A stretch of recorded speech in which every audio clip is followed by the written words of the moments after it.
Well, I guess I collect boomboxes now. What's next? Who knows? This is another Sony. This is model CFS-1025. This one is made in China.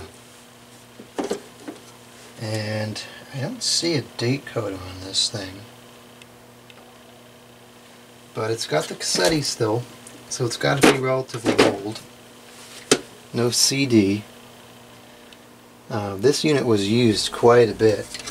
You can actually see here on around the tuning knob, it's all worn down. So this was listened to quite a bit. Also, the switch there is worn down as well. In pretty good condition.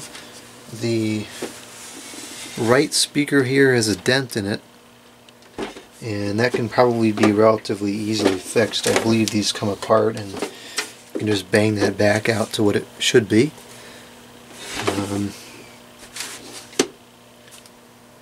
Yeah, it's a pretty simple unit. We got the telescoping antenna, 4-piece.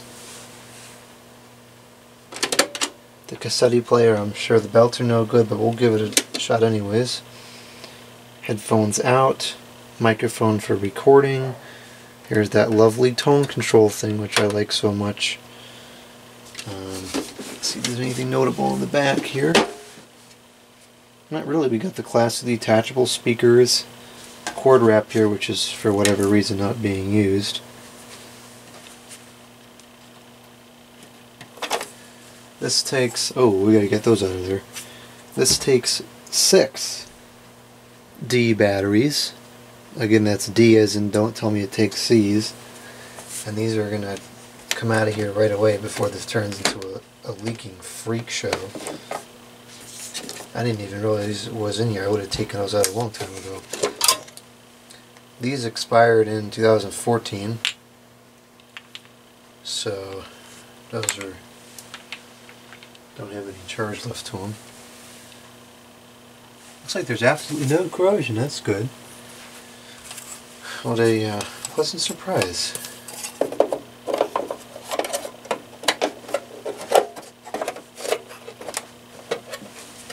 Why doesn't this one close?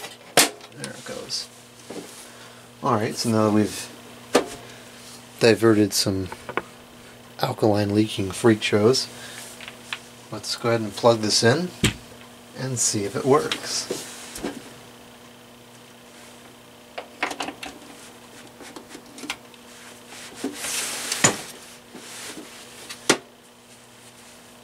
Now this, I don't know when the whole Mega Bass thing came out, but this doesn't carry that name. This just is called a bass reflex speaker system.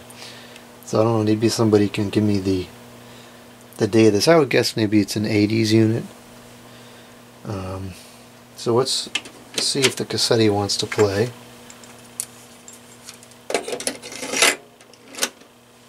I tend to think it's not going to, but we'll see. Well, I heard the speakers come on, and something's moving in there, but the tape itself isn't moving.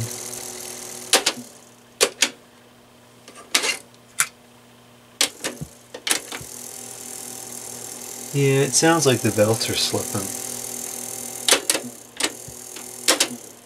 Alright, so we need new belts, so we have no cassette for the moment, but we can still test the radio.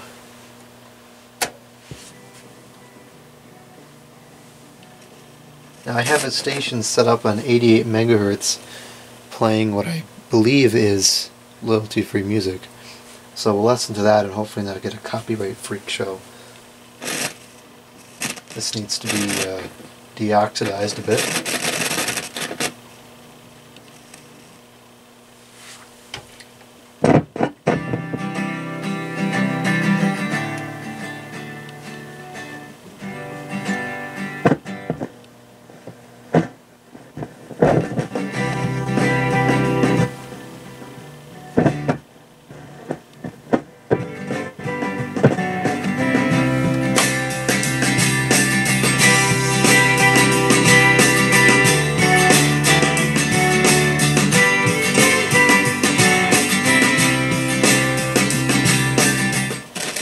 got a really nice sound to it, especially considering it's only based off of one driver. There's no tweeter or anything. It's got a pretty good range to it.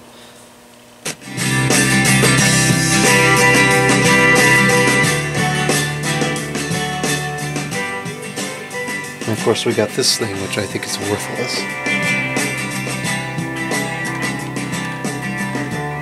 All it does is cut out the high frequencies.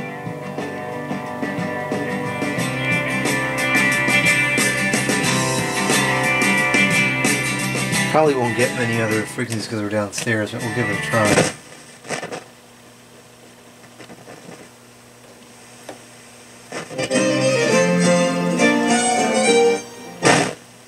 Sure, that's copyright, so don't play that too long.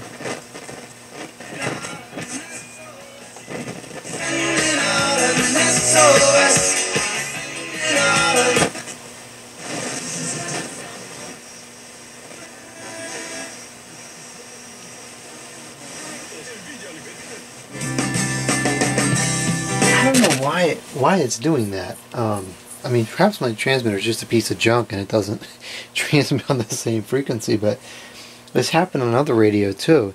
It seems to transmit at like 98 megahertz or so. Because here it is again. And it's getting stereo and everything, so it's really strange that it's happening.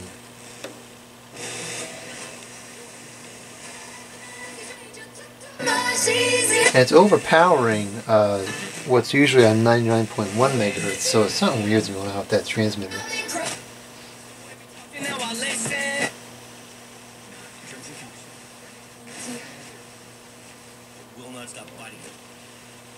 Yeah, I gotta check this upstairs. It's not picking much up. Anyways, it does work. It's very sensitive.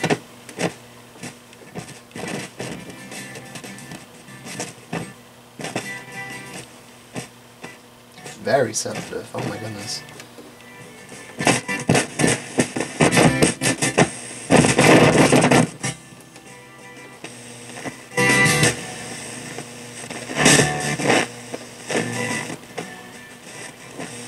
Come on, bro. There we go.